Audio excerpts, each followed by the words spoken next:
नमस्कार दोस्तों, वीडियो की शुरुआत करने से पहले एक छोटा सा निवेदन है।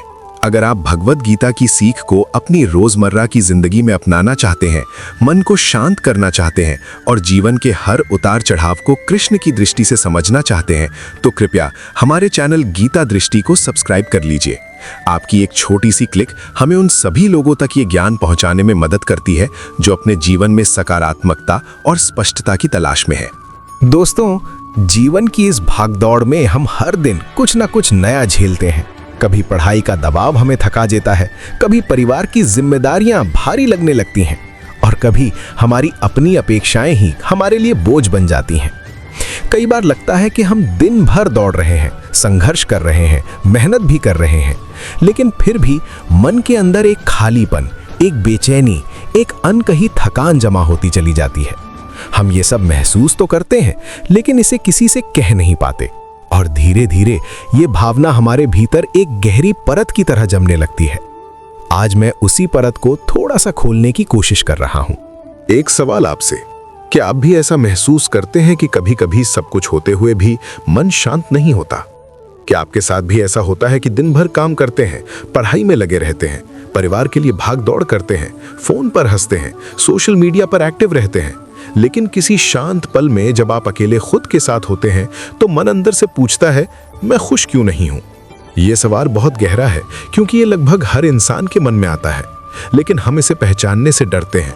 हम सोचते हैं कि शायद सिर्फ हम ही ऐसा महसूस करते हैं, जबकि सच ये है कि दुनिया का लगभग हर इंसान इस भावना से गुजरता है, बस कोई बोल नहीं पाता। भगवान कृष्ण गीता में मन को अशांत, चंचल और शक्तिशाली बताते हैं। कृष्ण कहते हैं कि मन को वश में करना सबसे कठिन कार्य है, क्योंकि मन हर पल बदलता रहता है, कभी उत्साहित, कभी दुखी, कभी तनावग्रस्त, कभी ऊर्जावान।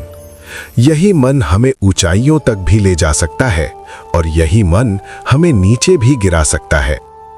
आज के समय में सोशल मीडिया, तुलना, रिश्तों की उलझने और भविष्य की चिंता ने मन को पहले से भी ज्यादा भारी बना दिया है और इसी भारी मन के कारण हम अक्सर वो महसूस करते हैं जिसे हम शब्दों में बयां नहीं कर पाते, एक अनजानी बेचैनी।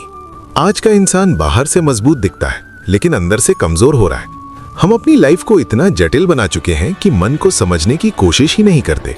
सुबह उठते ही फोन, दिन में कामों का दबाव, रात में थकावट, इन सब के बीच हम खुद को सुनना ही भूल गए हैं और जब मन को लगातार अनसुना किया जाता है तब वो विरोध करने लगता है, बेचैनी के रूप में, गुस्से के रूप में, डर के रूप में या फिर खालीपन के रूप में।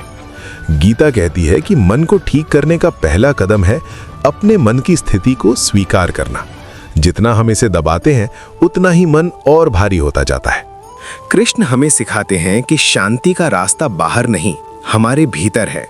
जब हम अपने कामों पर ध्यान देते हैं, फल की चिंता छोड़ देते हैं और अपनी तुलना दूसरों से बंद कर देते हैं, तभी मन धीरे धीरे स्थिर होने लगता है।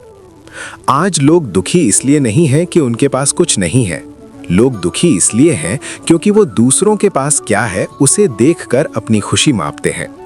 कृष्ण कहते हैं, जो मिला है उसको स्वीकार करना ही बुद्धिमानी है। अगर आप भी ऐसा महसूस करते हैं कि आपका मन कहीं भटक रहा है या अंदर एक अजीब सी परेशानी है, तो याद रखिए, मन को सुधारना एक दिन का काम नहीं है, ये एक यात्रा है। लेकिन इस यात्रा की शुरुआत सिर्फ एक ईमानदार सवाल से होती है, आखिर मैं ऐसा क्यों महसूस कर रहा हूं? दोस्तों, आपकी भावना गलत नहीं है, आपका संघर्ष गलत नहीं है, ये बेचैनी गलत नहीं है। ये वही अवस्था है जिसे कृष्ण आत्मचिंतन का दरवाजा कहते हैं। जब इंसान अपने भीतर के सवालों को पहचानना शुरू करता है, तभी असली बदलाव की शुरुआत होती है। ये वीडियो सिर्फ एक संदेश नहीं है, ये आपको अपने भीतर झांकने का मौका दे रहा है। अगर आप सच में अपनी जिंदगी बदलना चाहते हैं, तो पहले अपने मन को समझिए, उसे सुनिए, फिर उसे सही दिशा में लगाइए।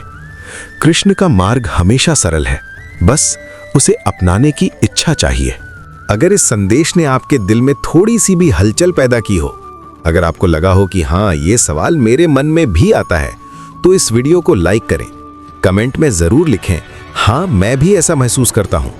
और हाँ, गीता दृष्टि को सब्सक्राइब जरूर करें, क्योंकि आने वाले वीडियो में हम कृष्ण की सीख को आपकी रोजमर्रा की चुनौतियों और भावनाओं से जोड़कर और भी गहराई से समझेंगे। धन्यवाद दोस्तों। हरि ओम।